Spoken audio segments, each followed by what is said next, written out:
Hi YouTubers, this is Desmond with Vanderbilt Ironworks. I'm going to make up another video showing some of the modifications I've done to the rocket stove here recently. Done quite a few. Built it and brought it into the house and did the installation. Brought the chimney pipe up and then back down. Try to scavenge that much more heat out of the exhaust. It ran quite well the first time, but I was realizing I was choking itself off with the air intake that I had at the time, as well as how much wood I can place in the bin. Originally, this bin here was set vertically, and was only about this tall here. And I had the intake coming that's right here, had it coming up at the same height, and it was a two-part lid. One lid covered the wood bin, and the other lid covered the air intake if I wanted to shut it down or if I wasn't using it, so I didn't have a draft in the house.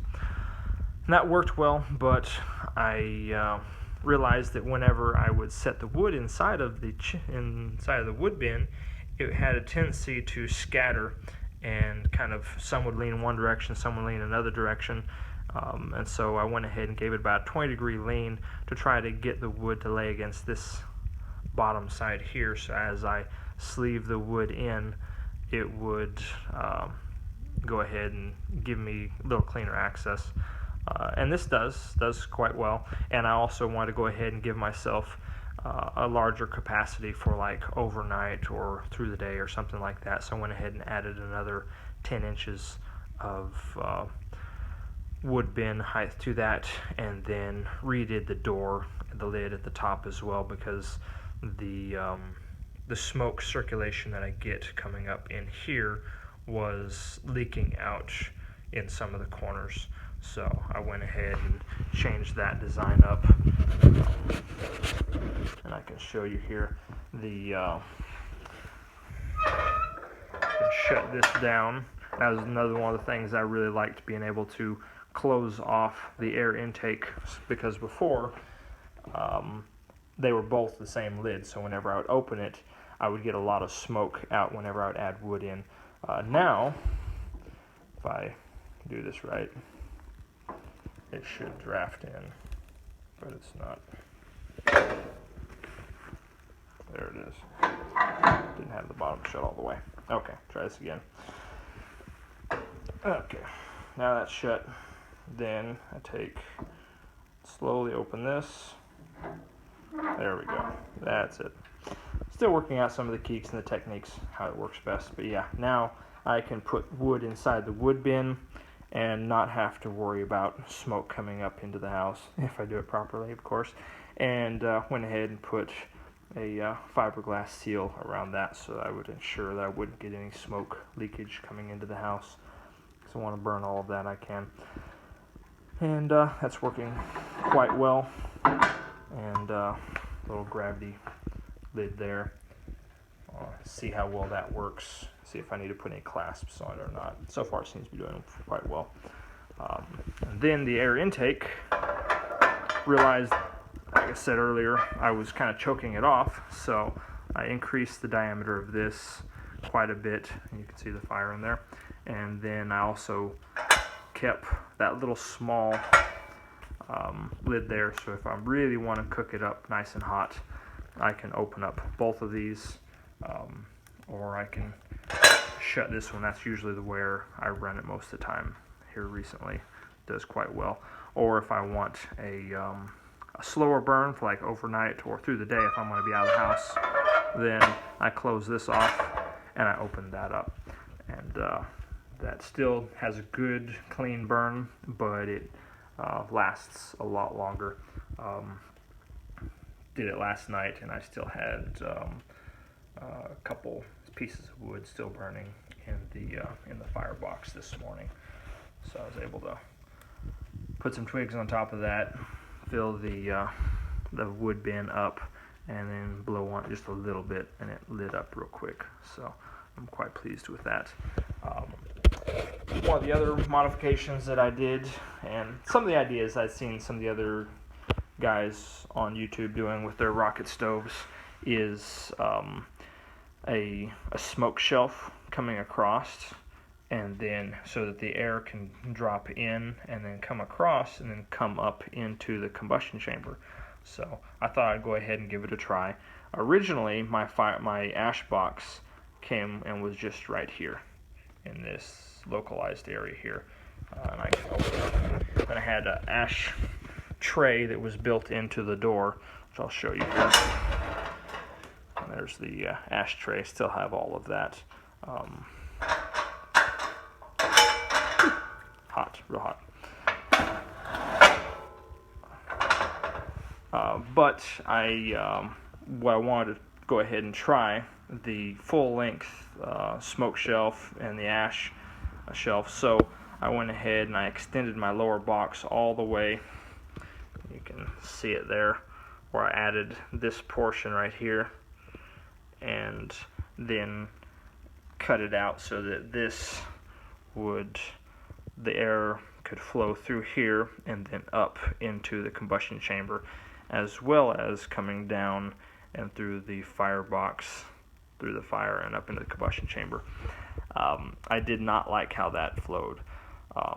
The fire didn't burn as hot. It didn't burn as clean. I had more ashes. So I wanted to try it out and give it a go and see. But with the last modification, I went ahead and took another plate and laid over the hole that I had there and covered that up completely. So I'm back to my original airflow design that I had before. Also, I went ahead and I insulated the sides of my firebox right here, because as you can tell, I was getting some pretty good high temps right here, and I didn't want to lose that heat out the side of the stove. I wanted it to go up into the combustion chamber so that I had an even better burn on the inside of the combustion chamber and coming up, and then pull that heat out of the stove, either through the exhaust manifold or in some other way. And I'm going to be playing with some mass reflectors or mass collectors for heat collectors as well, possibly putting something back behind the stove that the exhaust would run through and would give me the radiant heat for a longer period of time as compared to what I'm getting, which is more of a flash heat, where it's heating the air extremely well. And this whole side of the house is very warm and cozy anytime this thing is running, but whenever I shut it down, then the heat dissipates. So be toying with some of those ideas coming up here pretty quick, looking into some substances that are going to be collect and absorb the heat well, but radiate the heat for an extended period of time afterwards and not be very heavy. So if there's anybody that has any ideas with that, I would definitely appreciate that as well. Something else I'd like to do is I'd like to be able to test and see how many BTUs the stove is putting out. I've got a little Dearborn natural gas heater in the house that we were using before that just wasn't cutting it, and I forgot how many BTUs it is, but probably like 50,000 or something like that. But this puts out way more heat than that thing could ever imagine putting out. And I would like to be able to have an idea of what that is, so that I can just have that for knowledge, as well as this is the 6-inch. Planning also on making a 5-inch, a 4-inch, and I've got some friends who are interested in some 4-inches and 5-inch stoves, as well as 7 and possibly some 8-inch rocket stoves for shops. So I may end up building one about like that for my shop as well, using for the most part the same design, but it'll be cleaned up. This being the prototype, I was able to do a lot of experimenting and toying around with some stuff with it. I'm really pleased with the combustion chamber, how it works, how it's flowing. That's working very well, and I'll be cleaning up this air intake and the door and things like that a bit with the next ones I'm going to be building. Probably be building about 4 to 6 at a time in this next one, and refine it a little. Something else I did was we were having some windy weather, and I was getting an occasional backdraft in through the chimney pipe, not liking that. So I went ahead and I seen, or some of the other guys had made a weather cap for their exhaust, and so I went ahead and go out real quick and built myself one out of some Galvalume sheet metal I had sitting in the shop, and you can see it up there, and it's doing really quite well. You can see some steam coming out at the moment, and some of the water drops dripping down the chimney there. But I wrapped some of the Galvalume around to be a sleeve that would slip over the chimney pipe, and then I put, I don't know if you can see it there, I put a little collar, half collar, wrapping around the back side of it to reduce the turbulence of wind coming in, and then I welded a little piece of 1/8 by 1/2 inch strap around to make a circle, and then drilled and pop riveted it to the top of the collar, and then I took another piece of 1/8 by 1/4 strap and brought it up the full length inside underneath the hood, and then another piece going across the top with the radius of the hood, and then welded my bearing to that, and then welded 3 little arms coming off of the sleeve to the outside of the collar. Let's see if I can zoom in. Yeah, that's a better look. You can just barely see the bearing glistening right in there. But yeah, really pleased. You just barely blow that with your breath, and it will spin around in circles. So I'm real happy with that.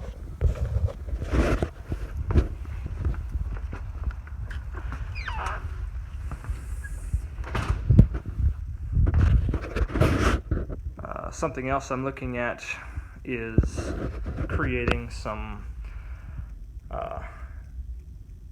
heat absorbing mass to go behind the stove that I'll run my exhaust through to collect that heat, so it will have a radiant heat for an extended period of time instead of the flash heat that I've got, which as long as the stove's running, produces a great amount of heat. But I would like to be able to have something that stores that up so it's a little bit more consistent. And so if there's anybody that has any ideas for that, I would appreciate that. Looking into sand or pea gravel, or possibly even some sort of water, but something that's affordable and feasible. From what I understand, soapstone would be an incredibly good way of mass of doing that, but it's really quite expensive, so I probably won't be going that route anytime soon. But there it is. Have any questions, then do ask. I appreciate you guys watching, and I'm going to be toying some around. I think I've covered everything that I changed and modified here recently. Did quite a few of them, but it's getting the burn that I'm looking for, and I'm quite pleased with it. Well, signing out, Desmond Tabor with Vanderbilt Ironworks.